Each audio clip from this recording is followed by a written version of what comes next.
We got the monkey god back here on the program, Jared Brooks, who we found out yesterday, unfortunately, is no longer a member of the UFC roster. And I know he's got a lot to say. So, Jared, first off, how you doing, man? I'm doing good. Getting through this little process going on. It kind of just sprung upon me, but I'm ready for the next big thing. The UFC isn't Jared Brooks, and Jared Brooks isn't the UFC.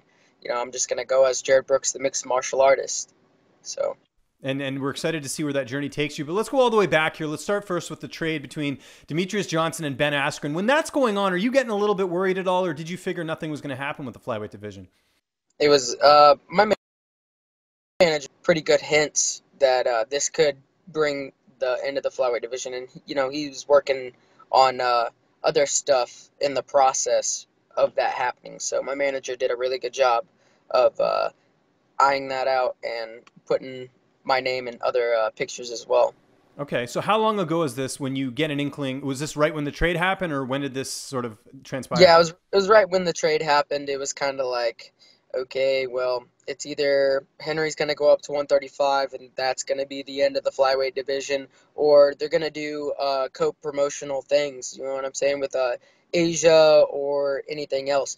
But what I think ended the flyweight division was indefinitely ESPN, which I don't want to get into any backlash or anything like that. This is just a conspiracy, but yeah, I think that a lot of it had to do with ESPN, and they've always shunned away the lighter weight classes. Besides, people like Vasily Lomachenko, all of those guys. They've always sidelined those guys from putting them on main cards on ESPN.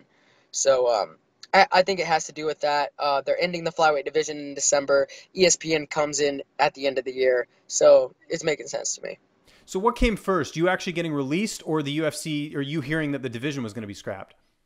At the same time, Okay. it was my coach. He called me and he was just like, before any of that happened, he's like, I want to tell you that the UFC is done with the flyweight division, and you and Justin Scoggins are cut. And I was like, well, all right.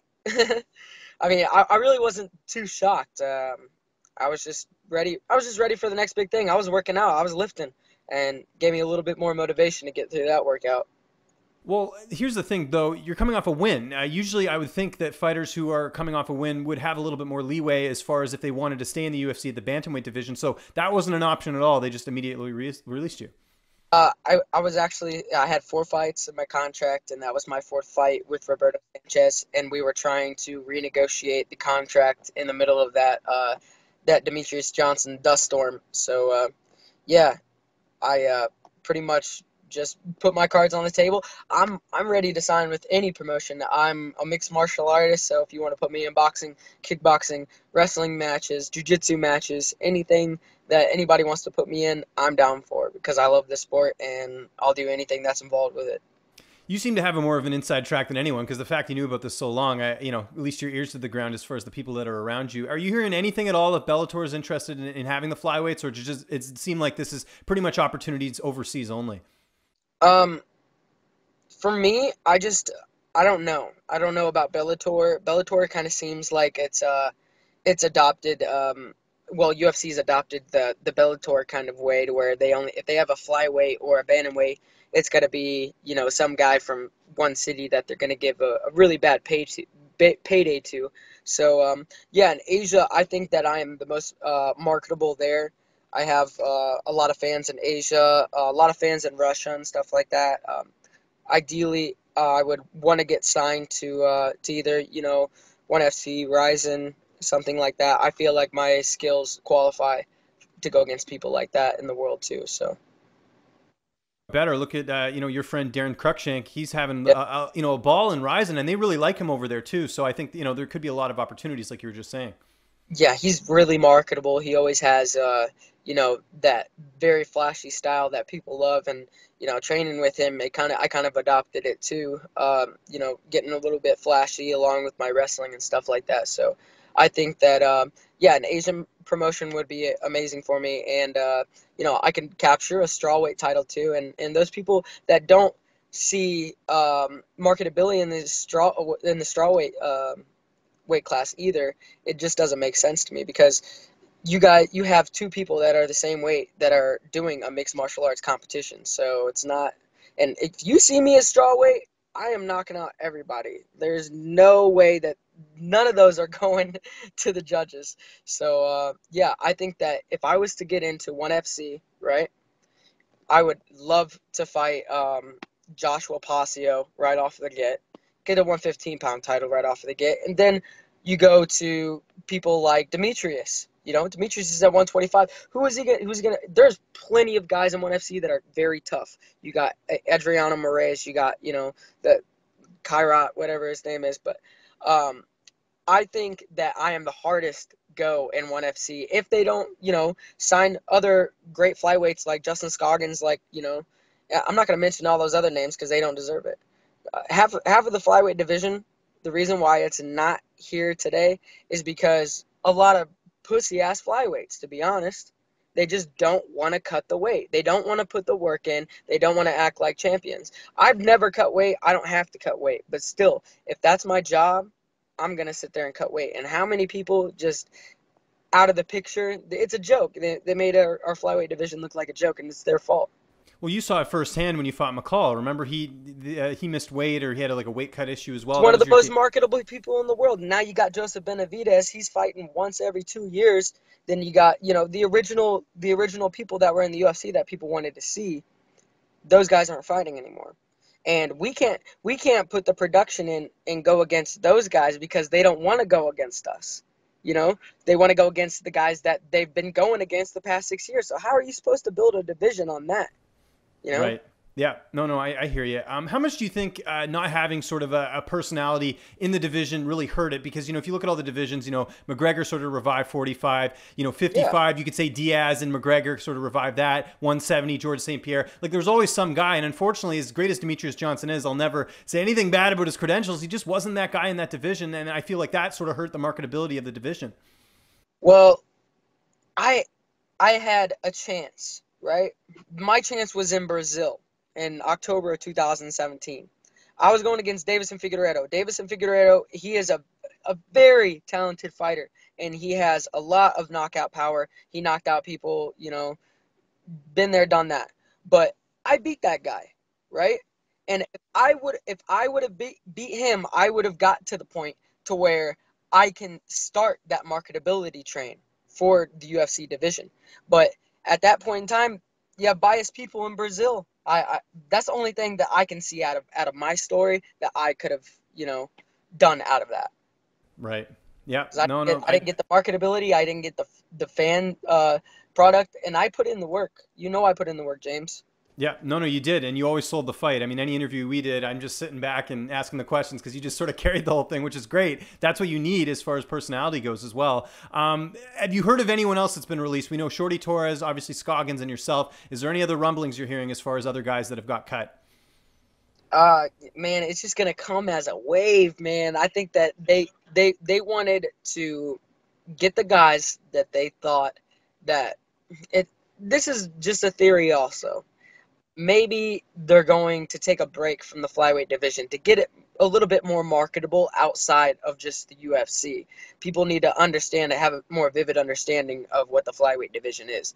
So when you take it out, then people, you miss something until it's gone, right? So when we're gone, then they're going to be like, damn, we kind of missed the flyweights. So that 3 to 4 year process, I think it's like a 3 to 4 year process, but I think that me, Shorty, and Justin were the three most marketable people outside of, Joseph Benavidez and all those other people. So if you release us, then you're giving us a little bit of marketability to go upon to go to the next level and then come back. I don't know. But whatever promotion is giving me the best draw, treating me the best, I'm going to go there. Because I'm not going to be tugged around like a dog toy, It's kind of sickening to me that where, like, the UFC, when they need you, you're there, But when you need them, they're like, oh, well, we already got this guy. We got this guy. It's already, blah, blah, blah, blah, blah. All right, well, what happened 2 months ago when I put my ass out on the line for you? You know?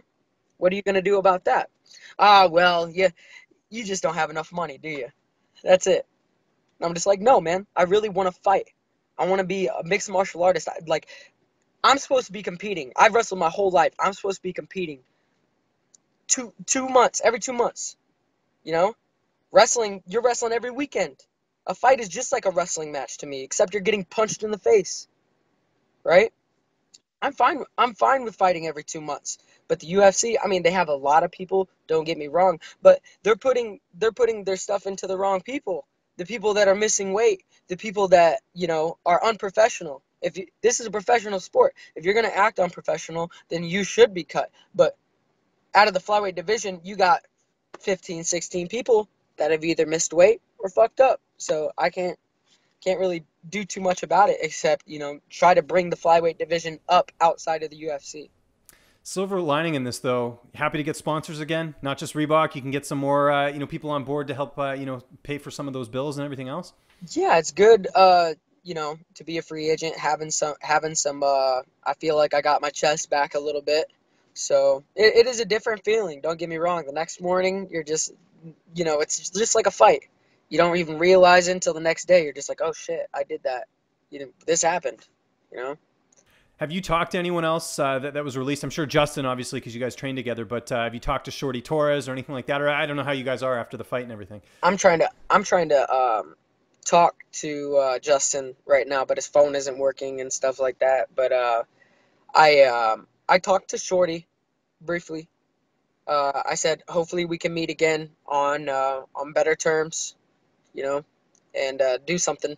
And best of luck to you, and hopefully we can, get this flyweight division steady and going, because I feel like it's me, Justin, and Shorty right now, that are going to be out there. You got people like Ray Borg. They're going to be over. They're going to want to fight in the UFC. They're going to be wanting to fight at 135 and stuff like that. So they're going to be stuck in that little circus for a minute until they get their ass beat, right? They're all going to get their butts beat against the top five in the bantamweight division. So they're going to be free agents here soon. So hopefully, hey, and another thing, James, Ian McCall, right? Ian McCall, where are you at, bro? Like, you've been talking mad stuff on Twitter. Like, all I said was, that girl, who was that girl that missed weight for 125? Oh, Sajara Eubanks? Yeah, he was like, how can you whine about wanting to be a main event and then you can't make weight? And then I told him, I was like, why did you want to fight but you pooped your pants? And then we got into this whole thing. But I think that Ian McCall is somebody that I can knock out in 2 rounds. Ian McCall is somebody that is done with mixed martial arts, and I feel like it'd be a really good fight for me. So if ONE FC, if you want to get Ian McCall on the road, I would love to fight him, or I would love to fight Demetrius or anybody over there. Jared, I can't thank you enough for the time, man. You always give me time. I appreciate it, and hopefully it all works out as far as what's next in your career. We'll definitely be following along with that. But in the meantime, man, where can people get a hold of you on social media? And if you got anyone to thank, the floor is yours. Yeah, you guys can look me up at _monkeygod on Instagram and Twitter, and on Facebook you can just look me up as regular Jared Brooks. Yeah, I just want to thank all the people that have been with me in this ride so far, and it's just the beginning. We're gonna be shifting tides here soon, so